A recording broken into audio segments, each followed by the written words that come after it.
పుదీనా anti malarial అంటే మీకు నమ్మకం కలగదు.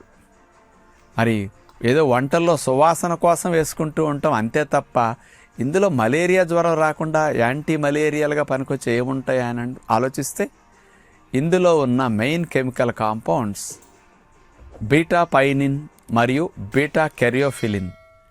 ఈ రెండు, ఈ పెప్పర్మెంట్, ఇవి కలిసి ఏం చేస్తాయంటే యాంటీ మలేరియల్గా వర్క్ చేస్తున్నాయట. అందుకని మలేరియాకు సంబంధించిన క్రిములు మనలో పెరగకుండా ఒకవేళ దోమ కుట్టినా కూడా వాటిని ఎదుర్కోవటానికి ఇవి సమర్థవంతంగా ఉపయోగపడుతున్నాయని సైంటిఫిక్గా నిరూపించారు. 2017 సంవత్సరంలో university of Islamic Azad Iran వారు ఇది అందించడం జరిగింది. ఈ పుదీనా అనేది యాంటీ మలేరియల్తో పాటు యాంటీ ఇన్ఫ్లమేటరీ. బాడీలో వర్షాకాలంలో ఇన్ఫ్లమేషన్స్ ఎక్కువ వస్తుంటాయి, సిక్ అవుతూ ఉంటాయి.